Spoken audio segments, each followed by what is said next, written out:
जय हिंद, वंदे मातरम।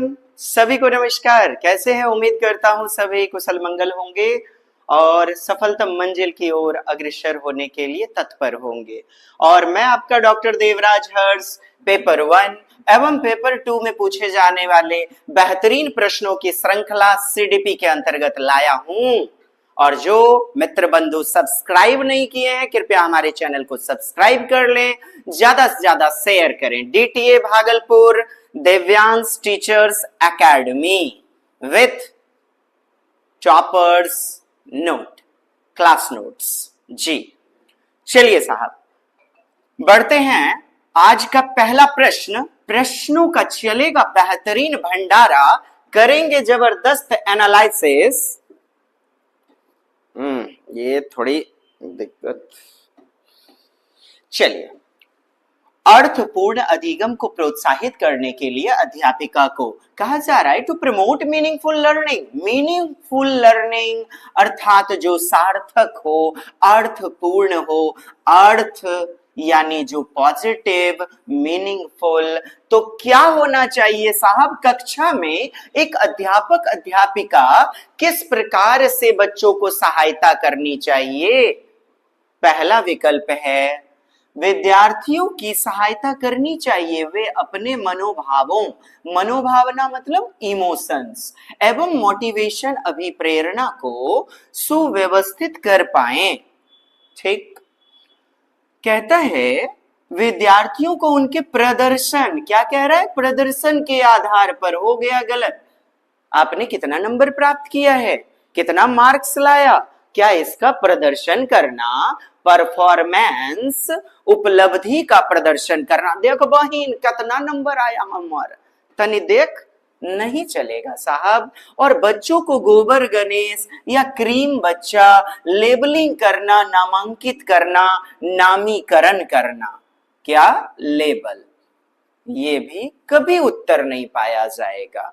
ठीक, क्यों नहीं पाया जाएगा? समझ रहे हैं ना? बच्चों को नामांकित करना, मोटा चदरा, गधा, गोबर गणेश, बहुत तरीके से नामीकरण कर दिया जाता है, जो कि नहीं करना है, कदापि नहीं। अगला विकल्प क्या कहता है? विद्यार्थियों में संवाद, संवाद मतलब चर्चा, डिबेट, परिचर्चा, इसको बढ़ावा देना चाहिए, जिससे कि अलग अलग दृष्टिकोण मतलब बहुपरिप्रेक्ष्य, मल्टीपल पर्सपेक्टिव में बच्चे सक्षम हों, सशक्त हों। आप कहेंगे उत्तर तो मिल चुका है। जी हाँ। कक्षा में विविधता की, कहता है अलग अलग रूप, रंग, जाति, अलग अलग अलग अलग भाषा, कन्नड़, गारो, खासी, तमिल, गुजराती, मलयालम, ये विविधता नहीं तो क्या है साहब? डाइवर्सिटी। और इसको बढ़ावा देना चाहिए। उपेक्षा करना, इग्नोर करना गलत है, नेगेटिव वर्ड है। अब मुझे बताएंगे आप 3 नंबर पॉजिटिव, 3 3 3 3 मिल गया। आइए, कहता है अर्थपूर्ण अधिगम को बढ़ावा देने के लिए मनोभाव और अभिप्रेरणा जरूरी है, सुव्यवस्थित करने में मदद करता है सहायता। विद्यार्थियों को उनके प्रदर्शन के आधार पर वर्गीकृत करना, नामांकित करना, उनके योग्यता के आधार पर समूह बनाना, कदापि नहीं साहब, बिल्कुल गलत होगा। तब तो भेदभाव पूर्ण शिक्षा की ओर बढ़ावा आ रहा है। 1 एंड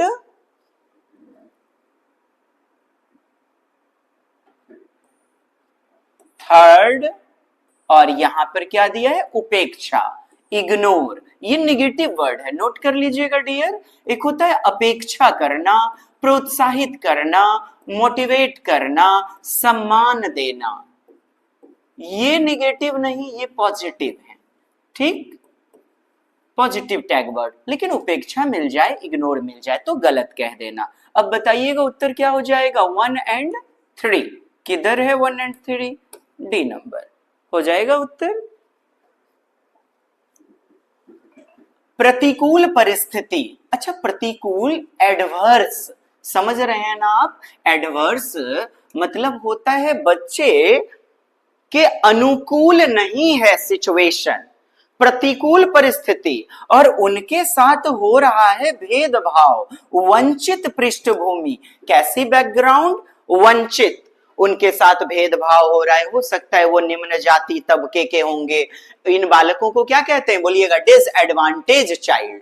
क्या कहा जाता है, disadvantage and deprived children, background. तो प्रभावशाली कौन सा नहीं होगा, मेथड, पद्धति, अर्थात निगेटिव वाला चुन लीजिए। विद्यार्थियों को संतुलित चुनौतीपूर्ण लक्ष्य के लिए अभिप्रेरित करना, बिल्कुल, और उनकी सहायता जिस अनुसार हो। ब्रेल लिपि में सीखना है बच्चे को, श्रवण बाधित है या दृष्टि बाधित है, दिव्यांग है, इस आधार पर सहायता उपलब्ध करवाना चाहिए। कहता है सहयोगी समूह, कैसा समूह, सपोर्ट करने वाला, एक दूसरे को सहयोगात्मक गतिविधि, कोलैबोरेटिव लर्निंग होना चाहिए। बात तो सही है, एक दूसरे का समर्थन करने के लिए मोटिवेट करना।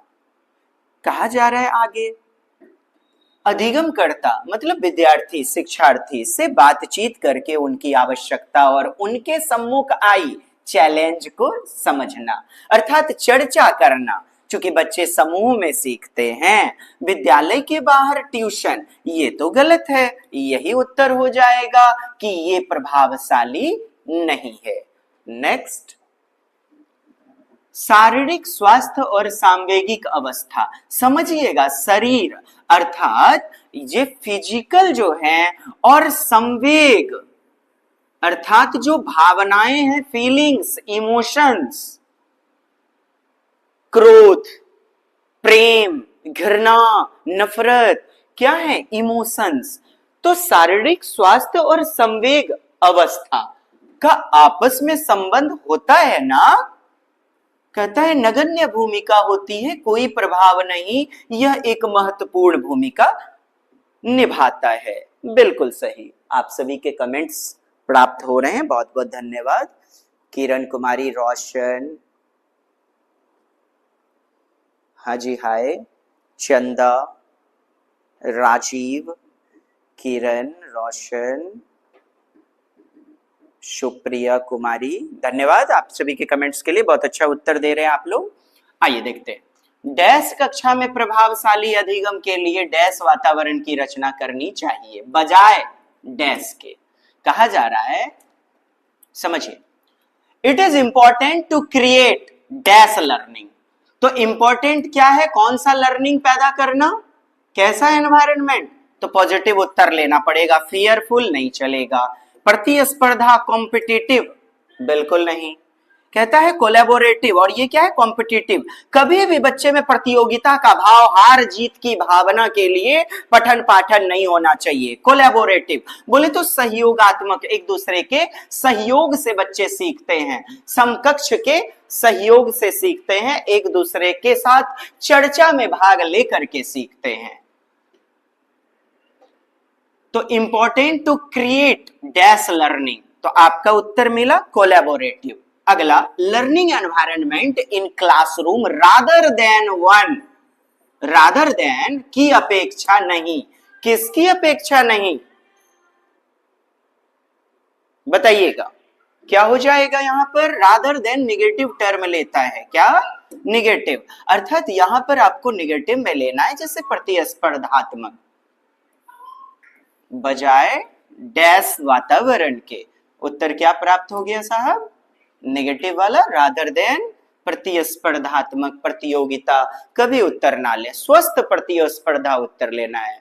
कैसा कंपटीशन, हेल्दी कंपटीशन,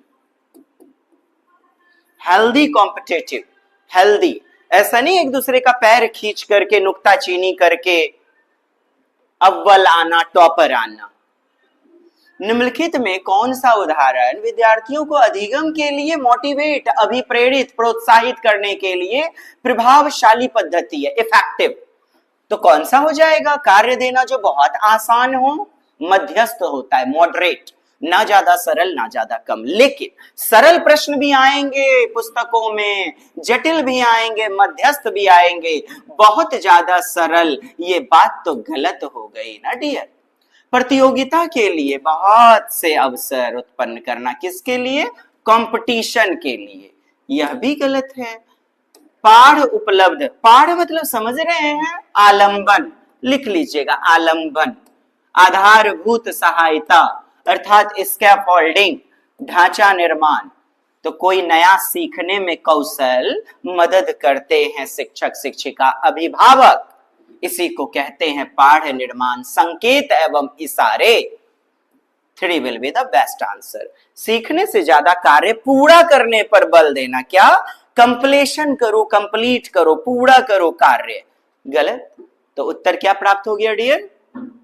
चलिए बहुत बेहतरीन, आप सभी के उत्तर प्राप्त हो रहे हैं जी, धन्यवाद जी।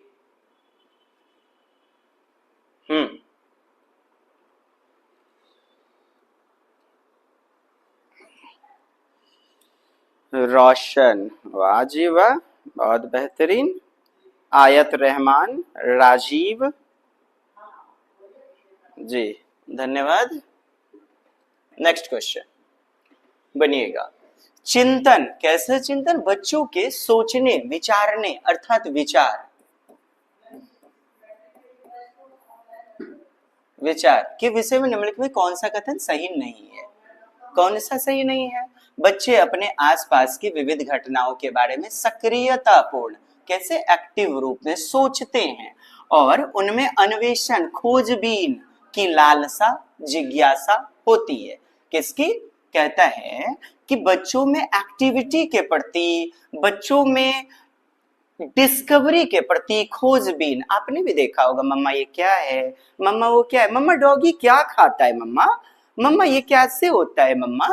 आपने भी देखा होगा, सुना होगा, है ना? वो क्या है? बच्चे में अन्वेषण। अन्वेषक किसे कहते हैं? वैज्ञानिक को। तो बच्चों में भी पाया जाता है खोज परख, जांच पड़ताल, खोजी, उपागम, डिस्कवरी करने की लालसा, भावना। बिल्कुल सही है। आपसे तो बोला जा रहा है जो नहीं है सही। जन्मजात जिज्ञासु, क्यूरियस, आसपास की वस्तु को जानने के लिए।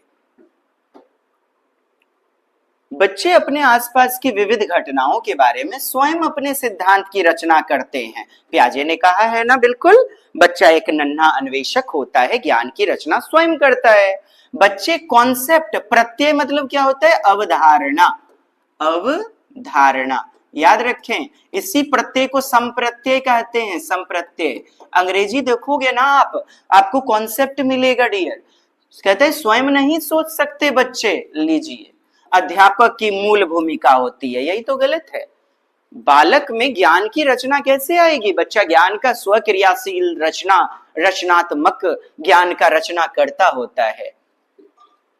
अधिगम, लर्निंग एक डैश और एक डैश प्रक्रिया है। तो लर्निंग क्या आप एक सीधी रेखा में प्राप्त करते हैं कि जा रहे हैं चैप्टर 1, चैप्टर 2, चैप्टर 3?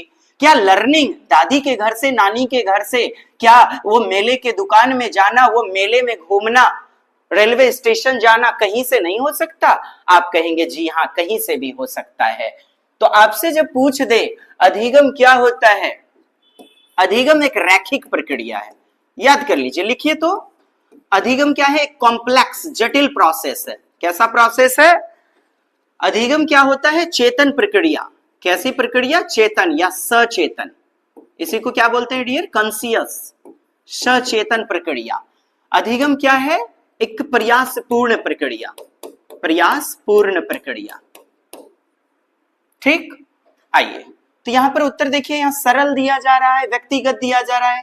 जटिल, निष्क्रिय गलत हो जाएगा ना, सक्रिय हो जाएगा, एक्टिव। सक्रिय प्रक्रिया, एक्टिव। आप तब तक नहीं सीख सकते जब तक शिक्षक और एक विद्यार्थी दोनों की अंतःक्रिया न हो। यस और नो? और इसी को तो कहते हैं सक्रिय। क्या कहते हैं डियर? एक्टिव। क्या हो जाएगा हमारा उत्तर? से is the best answer. Next question. अपनी कक्षा में अर्थपूर्ण अधिगम, कैसा अधिगम? मीनिंगफुल लर्निंग, सुसाध्य बनाने के लिए, सुसाधित करना, अपनाना, अपनाना। तो अपनाना अर्थपूर्ण अधिगम को अध्यापिका को क्या करना चाहिए भाई?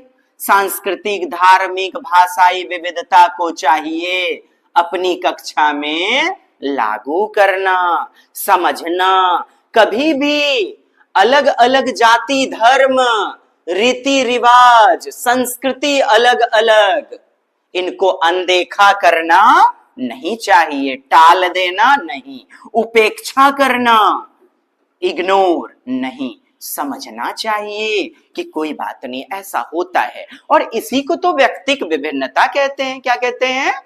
Personal individuality. क्या कहा जाता है डियर? Individual difference. अलग अलग रूप, रंग, व्यवहार, बुद्धि, लब्धि अलग अलग होती है।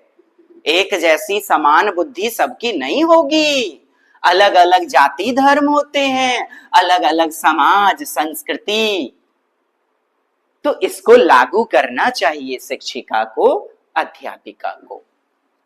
एक डैश कक्षा में कहता है in a dash classroom teachers adapt their pedagogy, मतलब वो शिक्षा शास्त्र का इस्तेमाल कर रहे हैं अध्यापक। और एंड वेरी असेसमेंट, कहता है अलग अलग आकलन की विधि। कैसी विधि? अलग अलग, बच्चों की व्यक्तिगत जरूरत के अनुसार परिवर्तित कर देती है। ये तो बहुत अच्छी बात है। चहुमुखी विकास होगा बच्चे का, अर्थात प्रगतिशील कक्षा, प्रोग्रेसिव क्लासरूम। कैसा क्लासरूम? प्रगतिशील, चूंकि बच्चे की जरूरत के अनुसार, इंडिविजुअल डिफरेंस के आधार पर बच्चे के अनुसार अनुकूल किया जा रहा है ज्ञान को। इसे कहते हैं एडप्टेशन, अनुकूलन। और ये किस पर? प्रगतिशील शिक्षा, प्रोग्रेसिव क्लासरूम। 2 चैप्टर आप पढ़ेंगे, एक आपका समावेशी कक्षा जॉन डीवी की, और दूसरा इंक्लूसिव क्लासरूम, और दूसरा प्रोग्रेसिव एजुकेशन, यानी सर्वांगीण विकास बच्चे का कैसे हो। प्रगतिशील विकास शैक्षिक और गैर शैक्षिक, स्कॉलेस्टिक और को स्कॉलेस्टिक, दोनों तरीके से, खेल कूद में भी और पठन पाठन में। क्या टीचर सेंटर्ड होती है शिक्षा? व्यवहारवादी मानववैज्ञानिक बोलते हैं बच्चे को कोड़े कागज, खाली स्लेट, जिसे टेबुला रासा बोला जाता है। क्या बोला जाता है? टेबुला रासा। पाठ्य पुस्तक केंद्रित किताबें भगवान थोड़े हैं, कभी सीटेट आयोग बुक सेंटर्ड नहीं लेगा उत्तर। 4 इज द राइट आंसर। बच्चों का विद्यालय में असफल होना, देखिए इफ चिल्ड्रन फेल्यूर, बच्चा फेल होता है तो साहब याद रखिए बच्चे के साथ वो शिक्षक भी फेल हुआ है। वह शिक्षण व्यवस्था, वह स्कूलिंग सिस्टम, वह करिकुलम, ये शिक्षण संस्थाएं सब फेल हुए हैं। बच्चे फेल हुए हैं तो इसका यह मतलब नहीं कि केवल बच्चे में कमी है, उस शिक्षण संस्थान में, करिकुलम में दोष भी है। और असफलता एक चुनौती है, स्वीकार करो। क्या कमी रह गई देखो और सुधार करो। असफलता एक भयंकर भूल नहीं है। देखना आप सीटेट आयोग में जो उत्तर लिए जाते हैं, असफलता एक कमी नहीं है, एक पैदाइशी कमी जिसके कारण बच्चे को स्कूल से निकाल दिया जाना चाहिए, गलत। कहता है समर्थता नहीं है बच्चे में, कैपेबिलिटी नहीं है, गलत। कहता है समर्थता नहीं है, फिर से गलत। निर्दिष्ट करता है कि विद्यालय इन बच्चों की आवश्यकता और रुचि के अनुसार पठन पाठन नहीं करवा पा रहा, मतलब नीड्स और इंटरेस्ट के आधार पर चिल्ड्रन को नहीं मिल पा रही स्कूली शिक्षा, समर्थ नहीं है। किस आधार पर? आवश्यकता और रुचि के आधार पर। गौर फरमाइए ना आप, 4 नंबर देखिए, आप खुद कहेंगे नहीं सर वाकई में मजा आ गया। 4 नंबर। और प्रश्न ऐसे ही आएंगे साहब, शब्दों का खेल है, बस आप उलझ मत जाना। इसीलिए तो बाइलिंगुअल हम लेकर के चलते हैं। डीटीए भागलपुर विथ रास एजुकेशन यूं ही बेहतरीन प्रगति के पथ पर नहीं चल पड़ा है, बस आपकी इनायत है। केवल 699 में डिस्काउंट ऑफर के तहत बैच प्रोवाइड किया जा रहा है। जल्द से जल्द हमारे पैड कोर्स का आप हिस्सा बने। और नोट्स मटेरियल मंगाने के लिए आप शुरुआत के में जो थंबनेल लगा हुआ है वहां से मोबाइल नंबर प्राप्त करें और नंबर पर कॉल करके डाक कुरियर के द्वारा आपके घर तक नोट्स भेज दिया जाएगा। आइए बच्चों का ध्यान भंग हो सकता है, कहता है दूसरे को पढ़ाना, सहायता करना समूह में। हाँ, समूह में एक दूसरे को पढ़ा रहा है, एक बच्चा दूसरे बच्चे को समझा रहा है, तो ये तो पॉजिटिव होगा ना साहब। बाय वर्किंग इन ग्रुप्स, समकक्षी ग्रुप में काम करना, children helping each other children, तो क्या होगा, ध्यान भंग हो जाएगा क्या? कदापि नहीं। कंपटीशन, प्रतिस्पर्धात्मक, बोले तो कॉम्पिटिटिव, कदापि उत्तर मत लेना। स्वस्थ प्रतिस्पर्धा उत्तर लोगे आप। क्या ये रुकावट का काम करती है?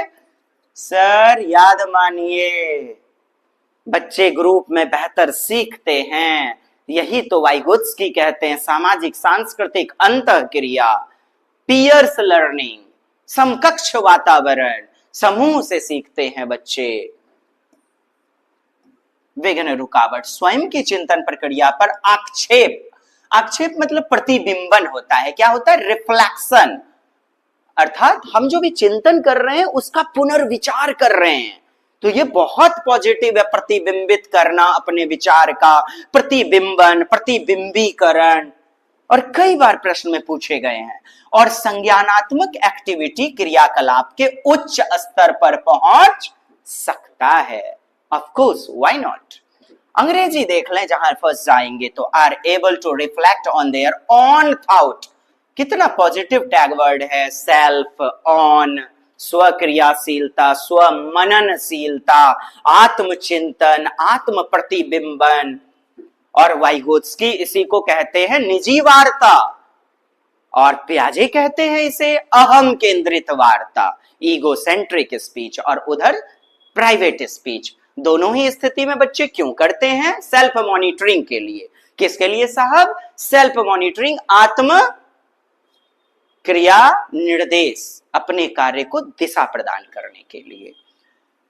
हस्तक्षेप करती है, कहता है बच्चे में इंटरफेयर, भ्रांति मतलब निगेटिविटी, हाँ, संभ्रांति, गलतियां, मिसकॉन्सेप्शन, कदापि उत्तर होगा डियर नहीं। समाजीकरण, बोलिएगा समाज ने जो बनाया नियम, कायदे, कानून, प्रचलन, समाज में उठने बैठने का तौर तरीका, यही तो है सोशलाइजेशन, समाजीकरण। और विद्यालय है द्वितीयक कारक, विद्यालय नियम के अनुसार चलते हैं ना। बच्चा जब बड़ा हो जाता है तो विद्यालय क्या होगा? औपचारिक। क्या होगा? फॉर्मल, औपचारिक, अर्थात एक फॉर्म से चलेगा, फॉर्मल प्रोसेस। इसी को द्वितीयक कारक बोलते हैं। क्या बोलते हैं डियर? द्वितीयक। और लिख लीजिएगा द्वितीयक में कौन कौन आता है, बोलिएगा कानून, मीडिया, मीडिया में आपको पत्रकारिता आ जाएगा, यूट्यूब चैनल्स आ जाएगा, जर्नल्स। आपके वर्ड में मीडिया लग गया, बस समझ लेना आप कि ये द्वितीयक ही होगा। धर्म, रीति रिवाज, रीति रिवाज, पॉलिसी अर्थात नीति, क्या? नीति, पॉलिसी, मीडिया, ये सभी क्या हैं? आपके द्वितीयक कारक हैं जो नियम से चलेंगे।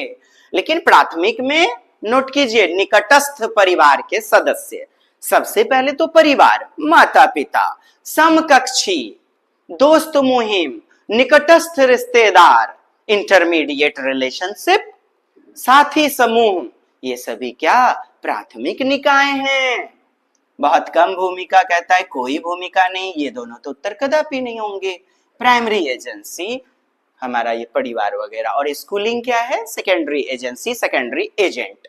नेक्स्ट क्वेश्चन, निम्नलिखित में किस मनोवैज्ञानिक ने प्रस्तावित किया कि बच्चों का चिंतन गुणात्मक रूप से, कहता है मल्टीप्लिकेटिव रूप से, क्वालिटेटिव रूप से डिफरेंट होता है एडल्ट के मुताबिक, वयस्कों के मुताबिक? आप कहेंगे जी।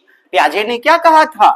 पियाजे महोदय ने कहा कि गुणात्मक रूप में बच्चे, गुणात्मक रूप में क्या होते हैं? भिन्न, उनका जो थिंकिंग होता है, चिंतन का तरीका जो होता है, तरीका वो अलग होता है, लेकिन मात्रात्मक सेम होता है, क्वांटिटेटिव, अर्थात मात्रा सेम होती है, क्वांटिटी सेम होती है, अमाउंट जो होती है वो सेम होती है। बच्चे जितना सोच सकते हैं बड़े भी उतना चिंतन कर सकते हैं, लेकिन बड़ों का चिंतन, वयस्कों का चिंतन अलग अलग होता है। एक छोटा बच्चा यूट्यूब चला रहा है, आप देखिएगा उसका जब मोबाइल फंस जाएगा, यूट्यूब नहीं चलेगा, वो फेंक देता है मोबाइल को। तो प्रकार यानी गुणात्मक रूप में उनका तरीका अलग है। लेकिन बड़े व्यक्ति देखते हैं नेट को ऑफ करके फिर से रीस्टार्ट करके मोबाइल को, यस और नो? Yes dear. तो प्याजे आपका उत्तर हो गया। नेक्स्ट क्वेश्चन, विकास के विषय में निम्नलिखित में कौन सा कथन सही है? कौन सा कथन सही है? कहते हैं विकास रुचिपूर्ण। क्या? रुचिपूर्ण। जानते हैं इसी को बड़ा बड़ा अक्षर करने के लिए सुरुचिपूर्ण दे देता है। अरे बाबा यहां देखिए ना, रुचि नहीं समझो आप तो इंटरेस्ट देख लो, मिल गया एकदम। Occurs need orderly set to strategy predetermined by genetic factor। कहते हैं सुव्यवस्थित समूह की अवस्था में, पूर्व निश्चित, पहले से एकदम फिक्स होता है। पूर्व निश्चित मतलब प्रीडिटरमाइंड। यहां देखिए मेरा कहना है आनुवांशिकता घटक के कारण होता है।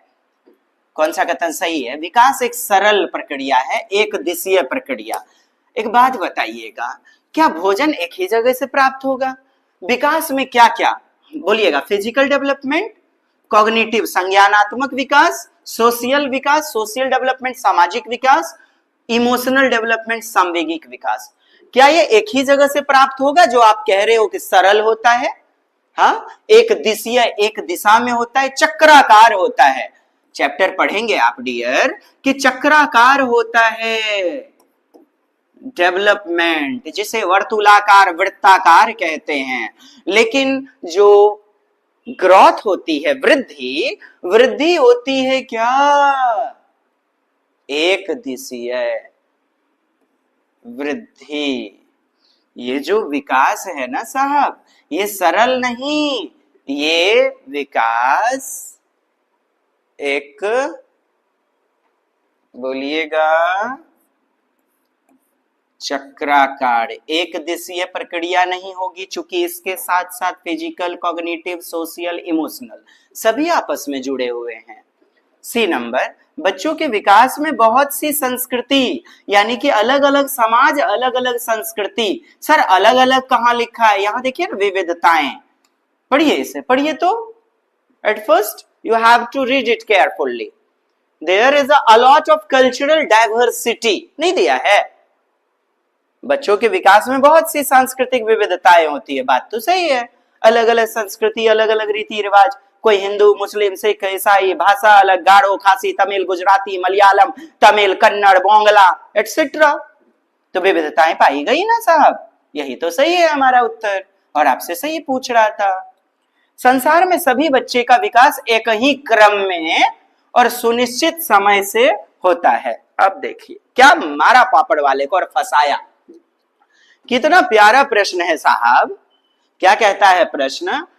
सभी में विकास का क्रम एक ही, देखिए क्रम एक ही होता है, क्रम वही होगा। सभी बच्चे गर्भावस्था, बाल्यावस्था, किशोरावस्था, गर्भावस्था, शैशवावस्था, बाल्यावस्था, किशोरावस्था, प्रौढ़ावस्था, वृद्धावस्था में जाएंगे ही जाएंगे सभी बच्चे, दुनिया के सभी बच्चे। ठीक, क्रम एक होता है, लेकिन वृद्धि का क्रम, वृद्धि का जो क्रम होता है ना, वो चक्राकार होता है। अर्थात क्या होता है साहब? अलग अलग, कभी इधर से मोटा हो गया, कभी इधर से पतला हो गया, कभी कोई नाटा रह गया, कोई लंबा हो गया ज्यादा। ठीक, कहता है सुनिश्चित समय से होता है। क्या साहब? सुनिश्चित समय से। तो ये भी तो हमारा गलत हो जाएगा। सुनिश्चित समय से, एक ही क्रम में। यहां देखिए, children across the world follow the same sequence and exact time of development. आपने देखा होगा विकास का क्रम जो होता है, क्रम सेम होता है। ठीक, क्रम जिसे आपके प्रश्नों में सीक्वेंस कहा दिया जाता है, ऑर्डर कह दिया जाता है, पदानुक्रमिकता कहा जाता है, तो ये एक ही होता है। लेकिन कहता है एक ही समय में, सुनिश्चित समय से होता है। जरूरी है क्या? आप फिर फंस रहे हैं कि दर जो होता है उनका स्पीड होता है। साहब स्पीड एक जैसा होता है? आप कमेंट्स कीजिए, आप सभी का उत्तर ना डी नंबर आएगा। क्योंकि प्रश्न का निर्माण ही इसी तरह किया गया है ताकि आप फंसे। एग्जाम से पहले एग्जाम वाला ही है ये एग्जाम, और प्रश्न का किया है हमने समावेशन बेहतरीन वाला प्रीवियस को लेते हुए। जी देखिए ना, सुनिश्चित समय से आप जानते हैं एक 8 वर्ष का मंगड़ी है, एक 8 वर्ष का ननकी है। क्या दोनों का भाषा एक जैसा होता है? एक फिक्स टाइम होता है? क्या दोनों में संज्ञान का विकास 8 वर्ष का 8 वर्ष का 10 वर्ष का 10 वर्ष का एक जैसा होगा? कोई रामायण गीता महाभारत 3 वर्ष की अवस्था में ही पटर पटर सुना देता है, तो क्या एक सुनिश्चित समय होगा? आप कहेंगे सुनिश्चित समय का मतलब क्या? सर स्पीड को कहते हैं, पेस को कहते हैं, गति को कहते हैं, दर को कहते हैं, और दर आप जानते हैं विकास में अलग अलग होती है, अतः यह भी गलत हो गया। सी इज द बेस्ट आंसर। कैसा लग रहा है हमारा प्रयास? सूचित कीजिए। जी विश्लेषण की गहराई तक जाएंगे, आपकी रूह में सफलता मंजिल बनकर उतर जाएंगे। विकास सुव्यवस्थित समूह की अवस्था में पूर्व निश्चित, पहले से ही एकदम डिटरमाइंड। मैं कहता हूं आनुवांशिकता के साथ वातावरण कहा गया। डेवलपमेंट इक्वल टू हेरिडिटी, आनुवांशिकता और वातावरण एनवायरनमेंट भी तो होना चाहिए, दोनों का मिला जुला। यहां केवल आनुवांशिकता कह रहा है। अगला क्वेश्चन है नंबर कितने? मध्य बाल्यावस्था। आइए डियर नोट कर लीजिएगा, बोलिएगा 2 से 6 वर्ष पूर्व बाल्यावस्था, प्री चाइल्डहुड। 6 से 12 वर्ष, 6 से 9 वर्ष बोलिए मध्य बाल्यावस्था। क्या साहब? मध्य बाल्यावस्था। बोलिएगा 9 से 12 वर्ष उत्तर बाल्यावस्था अर्थात पोस्ट चाइल्डहुड, और यहां पर मध्य चाइल्डहुड अर्थात मिडिल चाइल्डहुड आपका दिया गया है। अब देखें, ये जो 2 से 6 वर्ष है, यहां भी कई बार प्रश्न पूछे गए हैं कि भाषा के विकास के लिए सबसे यह संवेदनशील चरण है। कैसा चरण है? जी संक्रांतिक है, संवेदनशील चरण है भाषा के विकास के लिए, संज्ञान के विकास के लिए। ये क्या है? क्रिटिकल पीरियड है, संवेदनशील। आइए, और 6 से 9 वर्ष में फिर क्या होगा? पेशीय कौशल का मतलब क्या होता है? ये देखिए मोटर अर्थात हाथ पैर अंगों का, हाथ पैर इत्यादि का बेहतर ढंग से संचालन। हाँ जी कमेंट्स कीजिए, बहुत अच्छा। ठीक जी। अब देखें ऐसे प्रश्न जो उठ करके आते हैं ना, आप देखें जीन पियाजे का, आप जानते हैं जीन पियाजे ने 4 अवस्था दी, 0 से 2 वर्ष, 2 से 7 वर्ष, ये वाला किसमें? इसी में मैचिंग होगा, 2 से 7, और 7 से जो 11 वर्ष है ना, ये मध्य बाल्यावस्था होगा, 11 से 15 वर्ष। ठीक, पियाजे का 4 अवस्था जानते हैं ना, इसे कहते हैं शैशवावस्था, सेंसरी मोटर स्टेज, इसे पूर्व संक्रियात्मक, प्री ऑपरेशनल स्टेज, इसे मूर्त संक्रियात्मक, कॉन्क्रीट ऑपरेशनल। और यहीं पर देखना है 6 से 9 जैसे पूछ लिया ना मध्य बाल्यावस्था, आप देखिएगा किस ऑप्शन में मूर्त वस्तु है। मूर्त मिलेगा नहीं तो स्थूल मिलेगा, जिसे हम भौतिक या साकार वस्तु कहते हैं। इंग्लिश देखना, कॉन्क्रीट मटेरियल। क्या मिलेगा? Concrete material. ये देखिए यहाँ पर कॉन्क्रीट मटेरियल इन नेचर, यहाँ पर देखिए मूर्त है। देखिए ना प्रश्न, आप खोजते रह जाओगे ऐसे प्रश्न। बच्चे में यहां पर चौथी अवस्था में, औपचारिक फॉर्मल अवस्था में अमूर्त चिंतन विकसित होता है, अमूर्त अर्थात लॉजिकल थिंकिंग। ठीक, लेकिन अमूर्त चिंतन का, तार्किकता का शुरुआत किस में हो जाता है? तीसरी अवस्था में ही, मूर्त संक्रियात्मक अवस्था 7 से 11 में। यही तो कह रहा है कि तर्क संगत मतलब लॉजिकल थिंकिंग, विचारों का विकास जो कि प्राकृतिक रूप से कैसा? मूर्त होता है। अच्छा, प्रतीकात्मक खेल आप पढ़े हैं 2 से 7 वर्ष में।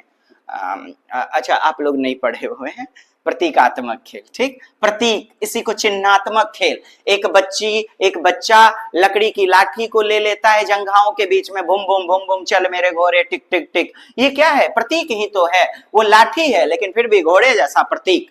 एक झाड़ू को कहता है अमूर्त रूप से सोचने की क्षमता। अमूर्त तो 9 से 12, जब कहता उत्तर बाल्यावस्था। क्या कहता? उत्तर बाल्यावस्था। ये प्रश्न का एनालिसिस करके आप सोचोगे कि क्या कर सकेंगे, तो याद रखना साहब, आप वो कर सकेंगे मुकद्दर का सिकंदर और बेताज बादशाहत प्राप्त कर सकेंगे। क्योंकि प्रश्न ऐसे ही तो आएंगे, यह ऐसे ही तो आएंगे, इन्हीं पर डिपेंड होकर आएंगे। और आप उन दिनों भी पछताओगे, अरे बाबा कितना गोल गोल गोल गोल हिंदी शुद्ध वाला दे दिया, ओ माय गॉड। बाबा यहां तो करो, आप कमेंट्स करो मुझे, तब भी तो मैं जानू कितने पानी में हो। आप अपने कॉपी में लिखिए, अंत में उत्तर का मिलान कीजिएगा कि कितने सही कितने गलत। आप अपना मूल्यांकन खुद से कीजिए डियर। आप ही वह व्यक्ति है जो अपने आप को जिता सकता है। देयर इज नो वन, और कोई भी नहीं है, कोई नहीं है, बस फिर भी है मेहनत के दम पर तेरा इंतजार, सफलतम मंजिल तेरा इंतजार। तो किसने रोका है आपको? कर लीजिए सपने मुट्ठी में।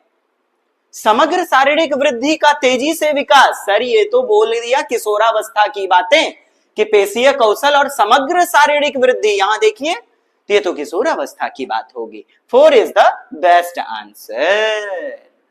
पियाजे के अनुसार बच्चे अमूर्त संक्रियात्मक अवस्था, आ तो गया 11 से 15 अवस्था, और अमूर्त संक्रियात्मक अवस्था में बच्चे निगमनात्मक तर्क और प्रतिज्ञप्ति चिंतन, बोले तो निगमनात्मक तर्क समझ रहे हैं, डिडक्टिव हाइपोथेटिकल डिडक्टिव रीजनिंग।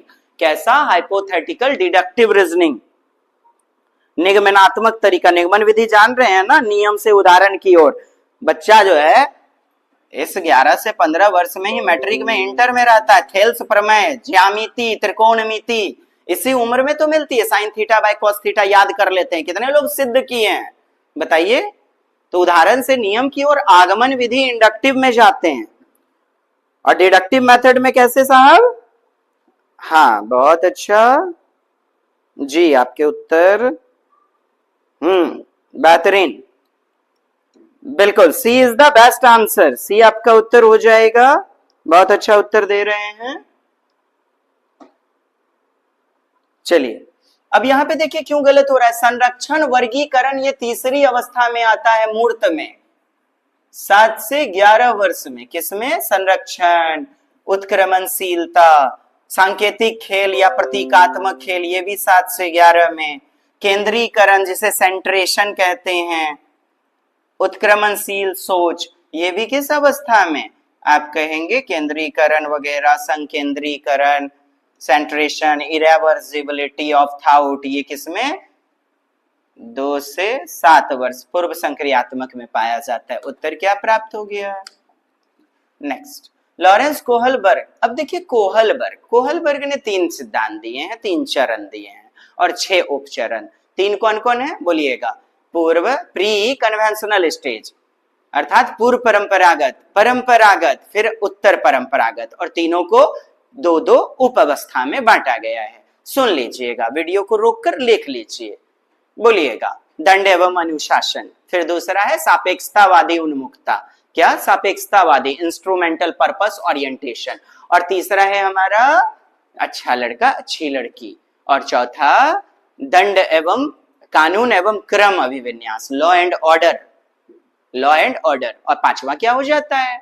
सामाजिक संविदा, अच्छा अर्थात सोशल कॉन्ट्रैक्ट ओरिएंटेशन, सामाजिक संविदा, और छठा वाला नीति परक शास्त्रीय, सार्वभौमिक नीति परक शास्त्रीय अभिविन्यास, यूनिवर्सल एथिकल ओरिएंटेशन। ठीक है डियर?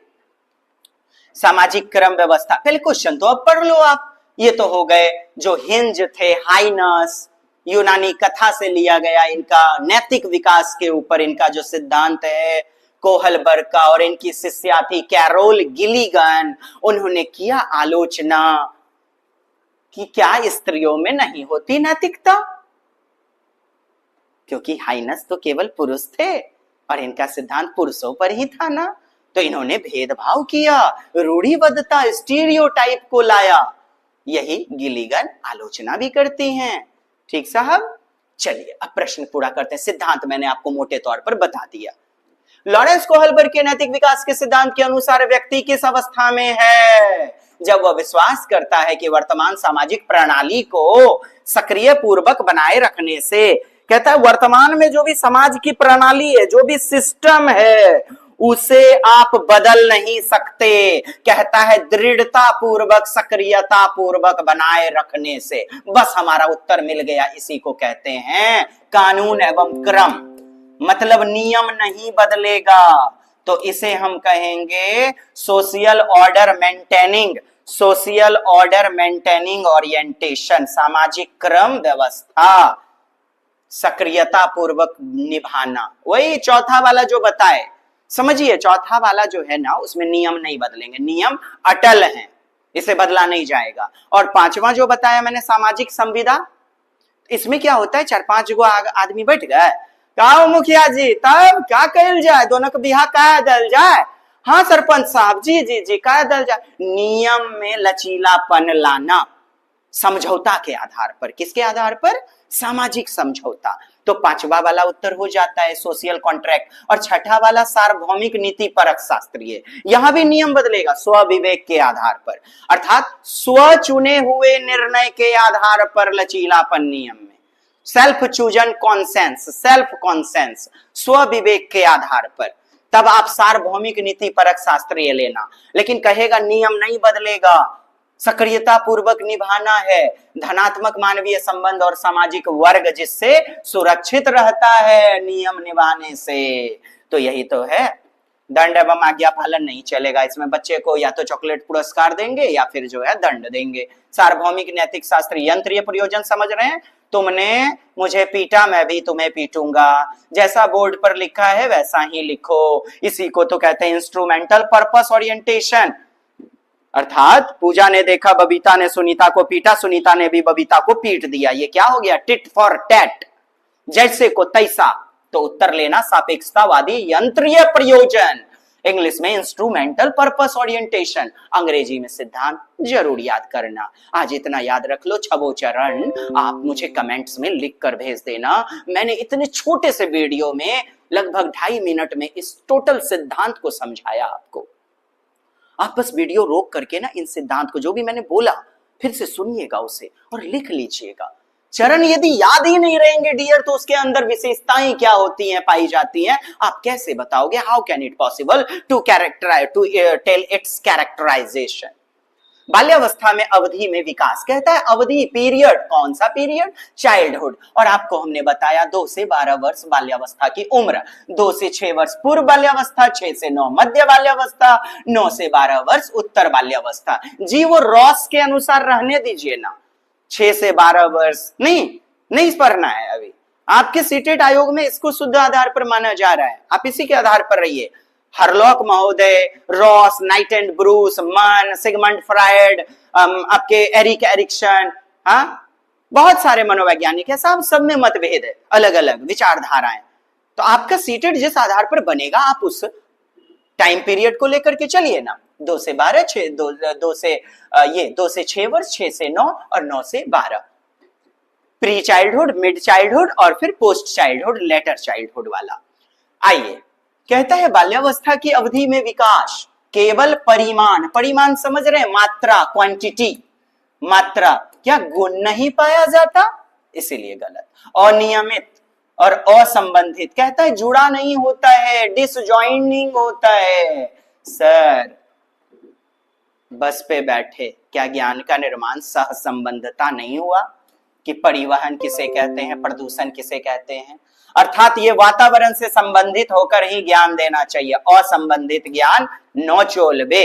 कहता है धीमी गति से होता है एवं उसे मापा नहीं जा सकता है। क्या कह रहा है? धीमी गति से होता है और उसे मापा नहीं जा सकता है। ये भी बात गलत। बहुस्तरीय और मिश्रित होता है। जी हाँ, मल्टी लेयर्ड। आप इतना देखो ना, जहां पर आ जाए बहुस्तरीय, जहां पर आ जाए बहु विविधताएं, एकदम सही होगा। चूंकि समावेशी कक्षा में किसी को पेट दर्द, किसी को माथा दर्द, किसी को पेट दर्द, क्या एक प्रकार का टेबलेट बेलारगन से काम चलेगा?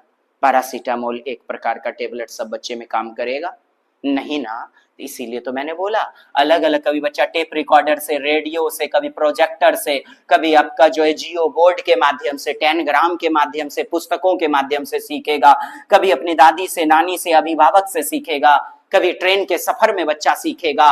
अलग अलग प्रकार का लेवल, बहुस्तरीय। Yes, is it? will be the answer or not? Tell with me. धीमी गति से होता है क्या? उसे मापा नहीं जा सकता है साहब? समझिएगा, विकास के कुछ पक्षों को आप माप सकते हैं। शारीरिक पक्ष को 70 kg वजन है इसका, 5 फीट का इंसान है। अब पूरी तरह कहेंगे पूरी तरह मापा ही नहीं जा सकता तो भी गलत हो जाएगा। उत्तर क्या मिला? 4 is the best answer. Next question, zone of proximal development, ZPD, निकटस्थ विकास का क्षेत्र क्या है भाई? ये वाइगोत्स्की का टर्म ZPD निकटस्थ विकास का क्षेत्र किसे कहते हैं साहब? बोलिएगा। बच्चा खुद से स्वतंत्र कार्य जो करता है, ये देखिए, खुद से स्वतंत्र रूप में से जो कार्य करता है,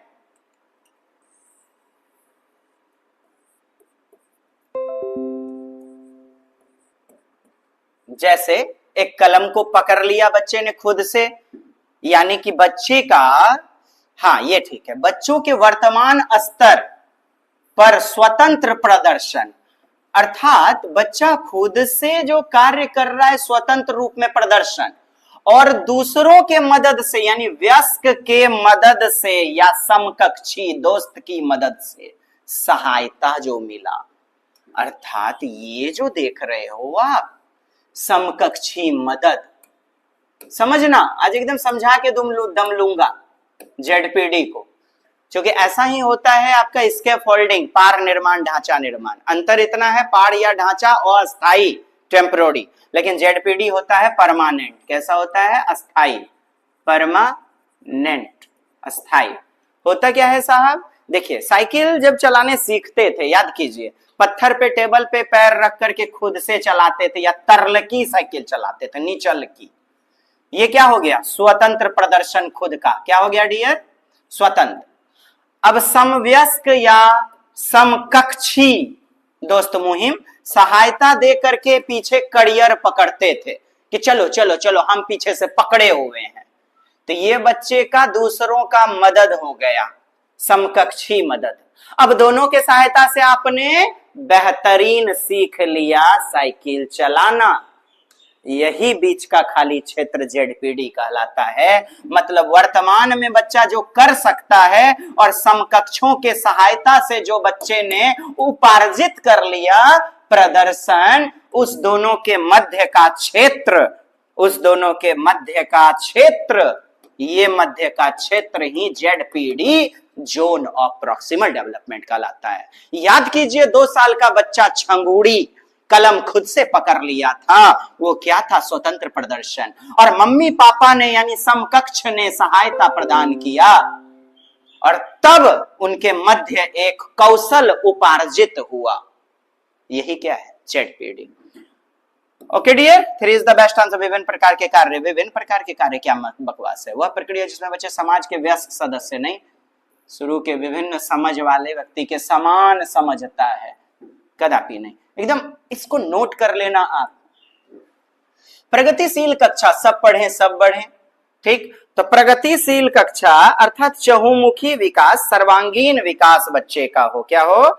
चहुमुखी विकास, सर्वांगीण विकास। आइए, आकलन मूल्यांकन मतलब टेस्ट लेना, इवैल्यूएशन, असेसमेंट। क्यों लेते हैं बच्चे का एग्जाम? फीडबैक मिलता है, प्रतिपुष्टि। क्या मिलता है? फीडबैक। बच्चे की कॉपी में गलतियां देख लिए तो क्या मिला? अरे रे रे, बच्चे को लगता है समझने में चुनौती महसूस हो रही है। क्या हो रही है? संभ्रांति, भ्रांति, रिक्ति, अधिगम अंतराल। और शिक्षक भी विचार करेंगे, पुनर्विचार करेंगे। जी, पुनर्विचार रुकावट उत्पन्न करता है? नहीं, बच्चों की लर्निंग में रुकावट नहीं, बच्चों के अधिगम में हेल्पफुल नहीं होता? क्या होता है? अभिभावक को फीडबैक देने के लिए, हाँ, कि ये असफल विद्यार्थी है, ये कमजोर बच्चा है, ये कम कमजोर है, या महाभूसगोल, सफल, कम सफल, असफल, इसको पहचानने में ऐसा फीडबैक किसको देना? पेरेंट्स को। मतलब पेरेंट्स को खुश करने के लिए पढ़ा रहे हो? नहीं, अरे बाबा, बच्चे में संज्ञान का विकास होना चाहिए, इसलिए पढ़ाई होती है, अधिगम होता है। बेहद महत्वपूर्ण है। It is very important since it gives insight. ये क्या बच्चों में समझ की जानकारी देती है कि बच्चे कहां तक समझ पा रहे हैं। ये टेस्ट, ये मूल्यांकन, ये आकलन बच्चे में समझ रिक्ति को प्रदान करती है और टीचर को भी पता चलता है कि मेरी पेडागोजी को सुधारने की, विचार करने की जरूरत है।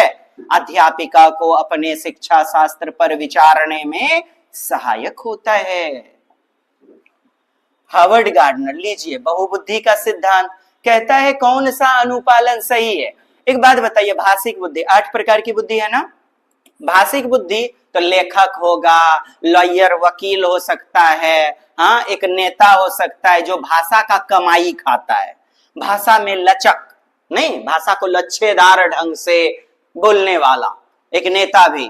भाइयों एवं उनकी बहनों, आप मुझे वोट दें, आपको 5 साल बाद यहां सभी देखने को मिलेंगे। हमारा भारत महान और कोई नहीं विदेश, पूरे देश में है बड़ा हुआ हमारा हिंदुस्तान। भाइयों एवं उनकी बहनों जी। तो मूर्तिकार कहां से साहब? मूर्तिकार तो स्थानिक बुद्धि होती है मूर्तिकार में। ये वाला मैचिंग तो गलत हो गया। स्पेशियल इंटेलिजेंस, बॉडीली, देखिए शरीर का, गति का प्रयोग खिलाड़ी करता है जी, क्रिकेटर। और ये writer over the wicket ball I और ये क्रिकेट के खिलाड़ी ने युवराज सिंह ने हर्षल गिब्स के बाल में छक्का, और ये 6 बॉल पे 6 छक्के। कैसे सर? गति के साथ, टाइमिंग के साथ, शरीर में लचक, लचक नहीं बोलेगा एग्जाम में, बोलेगा लोच। लोच मतलब फ्लेक्सिबिलिटी, फ्लेक्सिबिलिटी। और ये नहीं हो तो मौत का कुआं वाला कर्तव्यबाज, एक एक्रोबेट, वो भी मौत के कुएं में गिरता नजर आएगा। शरीर पर नियंत्रण करके ही आप मोटरसाइकिल वाला मोड़, जो वृत्ताकार मोड़ होता है, शरीर को लचकाते हैं, तब मोड़ कटते हैं। याद कुछ आया जी? अभी सारी शारीरिक गति वाले व्यक्ति, ठीक, एक नर्तकी, शारीरिक गति, बॉडीली काइनेस्थेटिक इंटेलिजेंस, यही तो हमारा सही है। कहता है स्थानिक बुद्धि, ये लीजिए, एक वायुयान चालक में, एक मूर्तिकार में, एक कार्टूनिस्ट में क्या पाया जाता है? स्थानिक बुद्धि। मनोवैज्ञानिक नहीं, अंतरा व्यक्तिक, मतलब खुद के रूप, रंग, व्यवहार, खुद की मनोदशा, खुद की कमजोरी, खुद की मजबूती को जानना समझना। विक्रेता काय को भाई है? विक्रेता तो दूसरे की जरूरत का ख्याल रखता है, इसलिए सेल्स पर्सन थोड़े होगा। ये समझ रहे हैं कि नहीं? विक्रेता देखिएगा दूसरे के जरूरत के अनुसार क्या कहलाता है, बोलिएगा अंतर व्यक्तिक। इंटरा दिया है, इंटरा मतलब खुद का फीलिंग को समझना, और इंटर जब मिले तो समझिएगा दूसरे की फीलिंग को समझना। 2 चीजें हार्वर्ड गार्डनर के अनुसार, इंटरपर्सनल और इंट्रा पर्सनल। यहां क्या दिया है? इंट्रा पर्सनल दिया है कि नहीं जी? बहुत बढ़िया समझा रहे हैं सर। हाँ बिल्कुल बिल्कुल साहब, इसी की तो रोजी रोटी खाते हैं। तेरी मंजिल ही हमारा लक्ष्य है, तभी तो बेहतरीन समझाते हैं। और अंत में आपकी इनायत है, कभी नहीं लीजिएगा साहब। विक्रेता, ओ भाई साहब हल्दीराम का भुजिया नहीं है तो कोई बात नहीं है, आप ये ले लो ना, ये भी बहुत टेस्टी लगता है। अच्छा कोई बात नहीं, खा लीजिए ना, पैसा नहीं दीजिएगा। अरे क्या रमोतार भाई, आप तो अपना आदमी है, पैसा नहीं दीजिएगा। वो काहे परेशान हो रहे हैं? अब लीजिए, अपना वस्तु तो उसने बेच लिया। तो विक्रेता में कैसी बुद्धि? आप कहना इंटरा नहीं, इंटरपर्सनल। कैसा? इंटरपर्सनल, ठीक। और विक्रेता में आ जाएगा ये भी भाषिक बुद्धि, क्योंकि भाषा की खेती खाता है वो, भाषा की कमाई। एकदम समोसा राते में भूजा था, वो भाई साहब अभी तुरंत मैंने जो है ना, अभी भूजा है, फ्राई किया हुआ है, क्या अभी छू के देख लो, गरम है ना। अरे गरम क्या, तोरो एकदम जो है ना, एकदम सीधे जो है ना ले जाइएगा एकदम बरारी पुलवा पे, वहां पे लकड़ी कोयला का जरूरत नहीं पड़ेगा, इतना गर्म है। बताइए, समोसे से एकदम इंतकाल कर देगा, इतना गर्म है। ये सब भाषा सब सुनिएगा ना। तो खैर साहब, चलिए B is the best answer. Next question, बच्चों का संज्ञान का माने खोपड़ी का विकास, भेजा का, कॉग्निशन का विकास चरण में होता है। कौन? लेव वाइगोत्स्की के अनुसार, हाँ बोलता है चरणों में होता है। चरण में कौन बोले हैं? पियाजे। कौन बोले हैं साहब? वाइगोत्स्की तो बोल रहे हैं कि समाज उपकरण है, संस्कृति उपकरण है, यानी कि भाषा महत्वपूर्ण होता है, भाषा पहले विचार बाद में, और इंपॉर्टेंट है क्या? भाषा। और ये देख रहे हो आप, भाषा अधिग्रहण यंत्र मतलब LAD, लैंग्वेज एक्विजिशन डिवाइस, ये किसने दिया हुआ है? बोलिए नॉम चॉम्स्की। किसने? तो ये विकल्प गलत हो गया, ये विकल्प भी गलत हो गया। स्कीमा के परिपक्वन से बच्चों में संज्ञानात्मक विकास अग्रसर होता है। एक बात बताइए मुझे, स्कीमा का टर्म किसने दिया हुआ है? क्या वाइगोत्स्की ने दिया है? आप कहेंगे नहीं। स्कीमा मतलब पैकेट ऑफ इंफॉर्मेशन, कार्य करने की विधि। बच्चों में संज्ञान का विकास कौन महत्वपूर्ण भूमिका निभाता है? भाषा। तीन चीज पर तो इन्होंने बोला है वाइगोत्स्की ने कि बच्चे में समाज वाइटल रोल प्ले करता है, संस्कृति, जिस समाज संस्कृति वातावरण में हम रहते हैं, और इसी के कारण संज्ञान का विकास होता है, भाषा का निर्माण होता है। और भाषा पहले, विचार बाद में। से इज द बेस्ट आंसर। देखिए ना, प्रश्न आप फंसते नजर आओगे डियर। और वीडियो को रोकिए, मौका लीजिए, खुद से सोचिए पहले, तब मेरे एनालिसिस को सुनिए। लाइव नहीं जाओगे कोई बात नहीं है। बाल केंद्रित कक्षा। देखिए, बच्चा भगवान है, बच्चे के रूप, रंग, व्यवहार, बुद्धि को समझना, उनके अनुसार ढालते हुए पढ़ाना चाइल्ड सेंट्रिक क्लास कहलाती है। चाइल्ड सेंटर्ड, शिक्षार्थी केंद्रित, बाल केंद्रित। क्या पुरस्कार और दंड का प्रयोग करोगे? दंड देना एकदम अपराध। व्यक्तिगत आवश्यकता को पूरा करना प्रत्येक बच्चा का, जी बिल्कुल। फ्लेक्सिबल अर्थात बच्चे के अनुसार उनकी रुचि क्षमता के आधार पर चीजों को ढाल देना ही लचीलापन, फ्लेक्सिबिलिटी कहलाती है। अर्थात इसी को अनुकूल करना कहते हैं। उत्तर में लचीला नहीं मिलेगा, अनुकूल मिल जाएगा। क्या मिल जाएगा? एडप्ट करना। पुस्तक ही क्या ज्ञान का स्रोत है एकमात्र? क्या बच्चे की क्षमता के आधार पर वर्गीकृत करोगे? अध्यापक बच्चे की क्षमता, आज क्षमता नहीं है, 1 साल 3 साल 5 साल बाद क्या बच्चे में योग्यता नहीं आती? क्या योग्यता, क्षमता, एबिलिटी एक अचर राशि है? मतलब स्थिर, अटल होता है क्या, जो बदले नहीं कभी? कदापि नहीं। वक्त के साथ बदलता है साहब। चाहे वो नया लोहा हो, जंग तो लगता है साहब, और जंग लगने के बाद चमक आती है साहब, चाहे वो पुराना लोहा ही क्यों ना हो। तो तुझे यदि लाचारी और बेबसी आती है खुद पर, तू मेहनत कर, अपने हाथों को अपना फावड़ा बना, अपनी बुद्धि को सफलतम जहाज रूपी यंत्र बना, और कर ले दुनिया मुट्ठी में। किस मनोवैज्ञानिक के अनुसार बच्चे के संज्ञानात्मक विकास में सांस्कृतिक उपकरण? नन्ना वाइगोत्स्की। जेंडर रूढ़िवादिता क्या है? जेंडर स्टीरियोटाइप समझिएगा।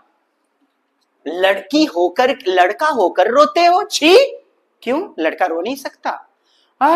लड़का होकर के तुम गुड़िया से खेलते हो, लड़की होकर के तुम कार से खेलती हो, लड़की होकर जींस पहनती हो, साइकिल चलाती हो। लड़कियों को गृह विज्ञान लेना चाहिए। लड़कियां दिमाग से नहीं सोचती, दिल से सोचती हैं। लड़के दिल से सोचते नहीं, दिमाग से सोचते हैं। ये सब उदाहरण क्या हैं? और समानता को बढ़ाने वाले, अर्थात रूढ़िवादिता को बढ़ाने वाले जेंडर स्टीरियोटाइप।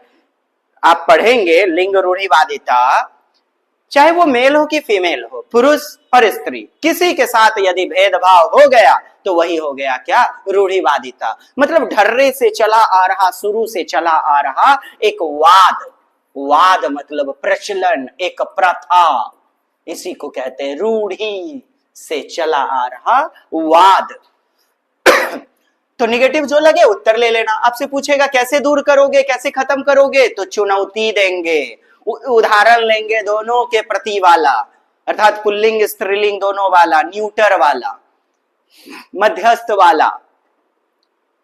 कुछ उदाहरण लेंगे, प्रतिभा देवी सिंह पाटिल, लेंगे उदाहरण हम लोग, पीटी उषा, पीवी संधू, अर्थात केवल पुल्लिंग वाले ही उदाहरण नहीं लेकर के स्त्रीलिंग वाले भी उदाहरण लेंगे। विचार करना चाहिए, कक्षा में चर्चा करना चाहिए, ये सब उत्तर लिए जाएंगे। एक ही लिंग का कहता है समूह बनाना, कदापि मत लेना एक ही लिंग का, पुल्लिंग पुल्लिंग स्त्रीलिंग, मिश्रित समूह होना चाहिए एक ही योग्यता वाला, ये भी गलत हो जाएगा। क्रियाकलाप के लिए मिश्रित लिंग समूह बनाना, जी उत्तर है। और कहता है विचार विमर्श यानी चर्चा करना, क्या डिस्कशन। अस्वीकार करोगे क्या, उपेक्षा करोगे लिंग के जैविक अंतर का, अर्थात जैविक अंतर समझ रहे हैं, कोई पुल्लिंग है कोई स्त्रीलिंग है। समाज में चित्रित लिंग भूमिका को प्रबल कर देना, कहता है बढ़ावा दे देना, प्रबल करना, वेरी बैड। अध्यापक को कक्षा में बहुभाषिकता लाना चाहिए। हो सकता है आपके बिहार में कोई बोंगला बोलने वाला आ जाए, क्या उसे मना करोगे, क्या उसकी उपेक्षा करोगे, क्या यह एक समस्या होगी, क्या रुकावट है, यह एक गुण है और साधन के रूप में प्रयोग होता है, क्या मल्टीलिंग्विज्म, क्या मल्टीलिंग्विज्म। कोई बच्चा कर्नाटक से आ जाएगा, कन्नड़ बोलने के पढ़ने लगेगा, अपनी मातृभाषा में प्रयोग करेगा, तो क्या ये गुण नहीं है, जी एक साधन के रूप में कार्य करता है। एसेट रिसोर्स बहुभाषिकता एक व्यवस्थागत मुद्दा है, कहते हैं सिस्टमैटिक इशू, अर्थात सरकार जैसा लागू करेगी वैसी। आपको फंसाने की साजिशें की जाएंगी, साजिश नहीं साजिशें, मत फंसना डियर। इस आज के सेगमेंट को आप डाउनलोड कर लेना, शेयर करना ज्यादा से ज्यादा, और 10 दिन बाद पुनः एक बार देख लेना प्रश्नों के शब्दों के साथ कैसे खिलवाड़ करता है। ये आज के एनालिसिस में मैं आपको बता रहा हूं, जी आपको ये बता रहा हूं, इसी एक पर आधारित आने वाले 10 प्रश्न आप कैसे समाधान करेंगे। बच्चों की आवश्यकता को किस प्रकार संबोधित किए जा सकते हैं, प्रश्न हल करने के लिए विशिष्ट निर्देश उपलब्ध कराकर देख लें। बच्चे को इंस्ट्रक्शन देना, क्या बच्चा रोबोट है।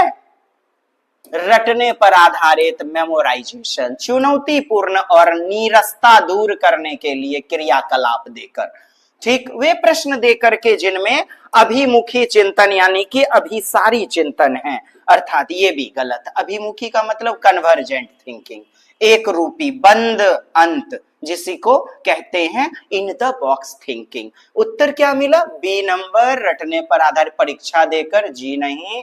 उत्तर क्या प्राप्त हो गया, सी नंबर, चुनौतीपूर्ण कार्य और नीरसता को दूर करने वाला। इसका मतलब क्या हुआ, नीरसता दूर करने वाला मतलब रुचि, रोचक परक, कैसा रोचक परक, इंटरेस्टिंग, गतिविधि आधारित क्रियाकलाप देकर, लर्निंग बाय डूइंग, एक्टिविटी देकर के, giving challenging task and activities to prevent boredom, prevent मतलब रोकना, किसको, बोर्डम उबाऊपन को, नीरसता को, और यही सी नंबर हमारा उत्तर हो जाएगा ना।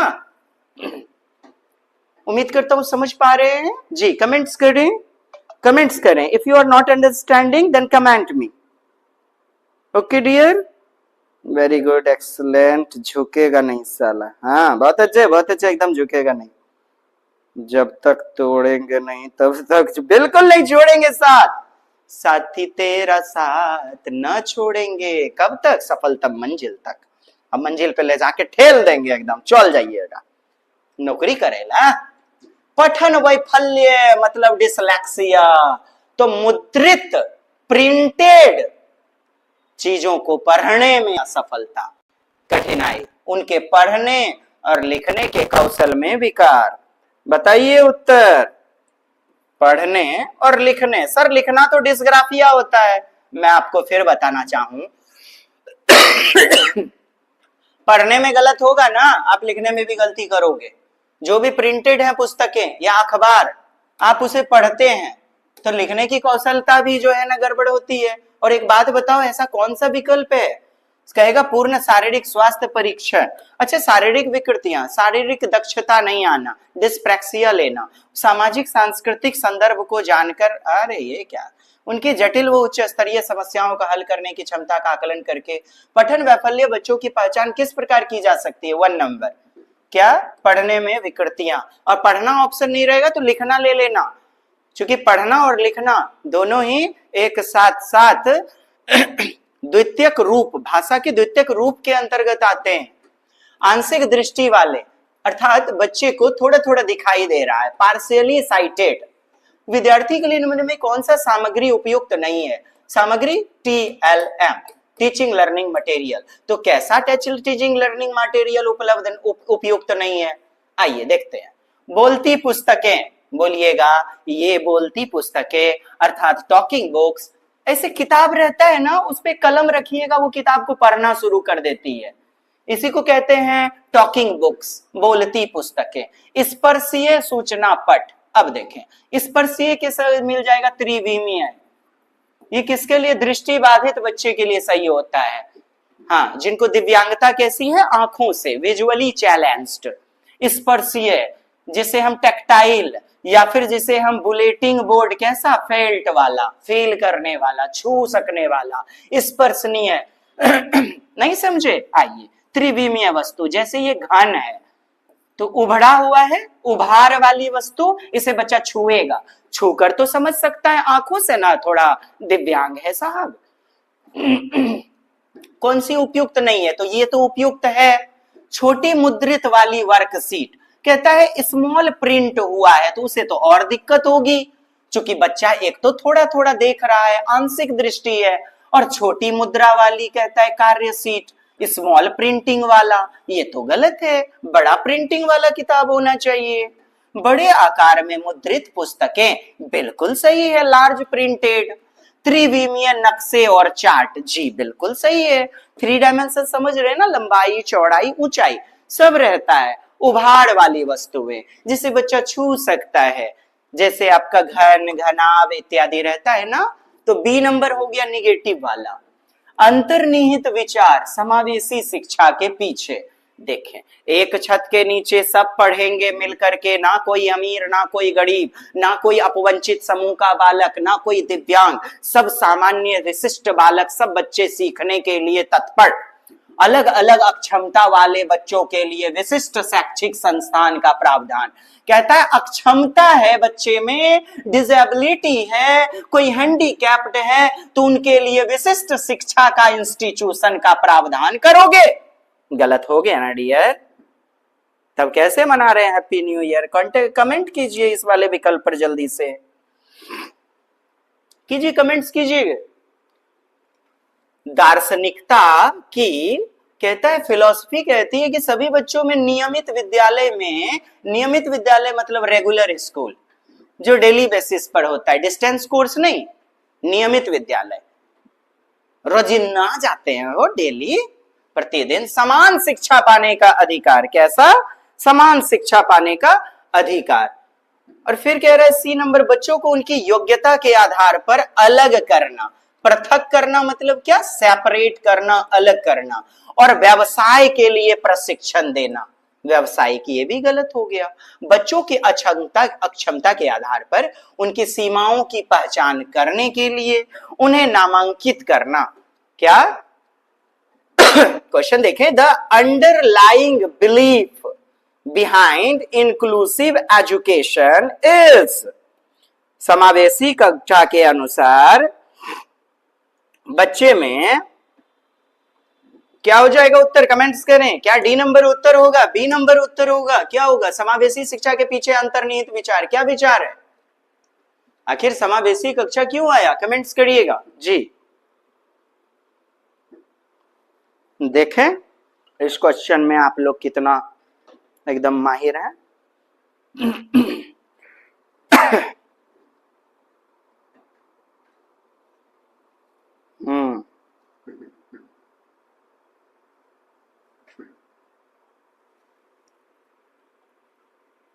बहुत बढ़िया, बहुत अच्छे।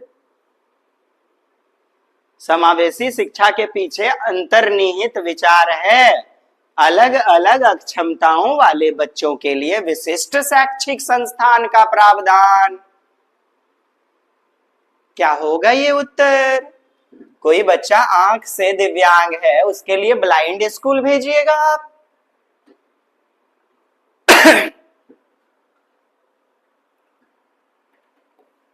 विशिष्ट शैक्षिक संस्थान, provisioning of special education institution for children with different handicaps. 1 number या बी नंबर या सी या डी? क्या आपका उत्तर होगा बताइए।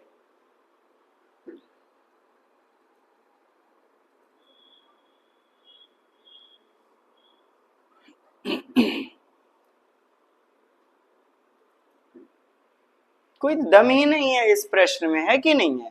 सब बच्चा सामान्य बच्चों के साथ जो है ना बैठ करके पढ़ेगा, सामान्य बच्चों के साथ, सभी बच्चों को नियमित विद्यालय में समान शिक्षा। ठीक है डियर, कुछ नहीं करें, पढ़े जितना उतना पचाइए भी, एनालिसिस करें, विश्लेषण करें, और हम आपके साथ हैं डियर।